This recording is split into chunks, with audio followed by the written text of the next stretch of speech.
They also went to work. The only thing we have to fear is fear itself. Item 1, distort key sections of the Constitution, like the Commerce Clause, to erode our most vital laws, laws rooted in FDR's New Deal and its legacy. The New Deal vision has made America what it is today, a country where the government has certain responsibilities for its people. It checks our water, it checks our food, it protects us, we hope, when there's a hurricane. That is one of the most scary areas in which they are trying to radically change the law. Congress will be robbed of its power to enact federal legislation that it believes is necessary to protect the American people.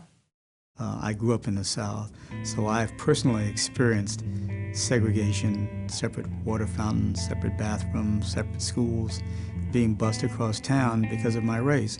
It's a constant reminder that when the chips are down, Congress, with its failings to be sure, has come to the fore and done things that really make a difference in people's lives. Despite their complaints about judicial activism, the quiet revolutionaries cheered when the Rehnquist Court started chipping away at the New Deal legacy in the 1990s. There is no question that the Rehnquist Court not only was an activist court, but in many ways the most activist court we've ever seen. The Rehnquist Court struck down more than 35 federal laws, laws affecting workers, seniors, people with disabilities, school children, women, and religious minorities. Some justices and lower court judges have even tried to go further, trying to strike down laws that protect us from pollution, provide family and medical leave, ban machine guns, protect our privacy, and ensure a living wage. Part of the conservative agenda seems to be to entirely dismantle consumer protections, basic market regulations that have endured and created one of the most prosperous societies in history, the most prosperous society in history. Stand up, speak up, and refuse to give up. They are self-described Christocrats, evangelical Christians who have every intention of mixing church and state in order to stack the federal bench in their favor. They still don't have as many judges as would be needed to overturn Roe. They need one more. Ultra-conservatives win the most media attention for their campaigns against abortion and gay rights, but their goals are far more ambitious. They say the law gives government little power to make America more fair, but great power to tell people how to live their lives.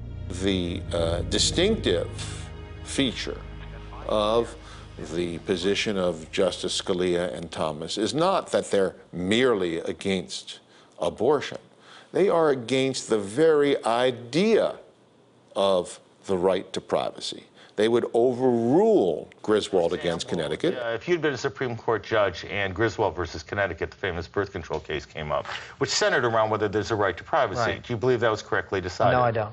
I write about it in the book. The state of Connecticut had the right to ban birth control. I think they were wrong. It was a bad law. But they had the right. They had the right. They had the right. And it would therefore be legitimate for the state of Connecticut to say we want to ban contraceptives. There's no question about that.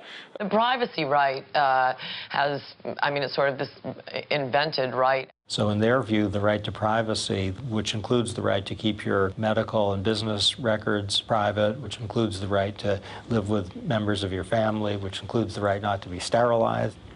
On one view, that is the radical view, the right to privacy doesn't exist. It's a constitutional fabrication, and it should be eliminated entirely.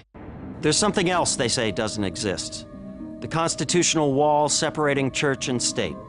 Those words come from Thomas Jefferson's famous letter explaining the First Amendment's Establishment Clause, a clause that carries no weight for some. Well, first of all, I don't believe in the separation of church and state. Justice Thomas has actually said the separation of church and state doesn't apply to the states. Now, what this means is that the states, any state, could, if it wanted to, declare an official state-supported religion and use tax money officially, over the table, without embarrassment, to support that religion, to pay the salaries of clergymen from that religion. The state could do that if it wanted to. There'd be no constitutional objection. I think that would be a real serious break with the way we've done things in American life for a long time now.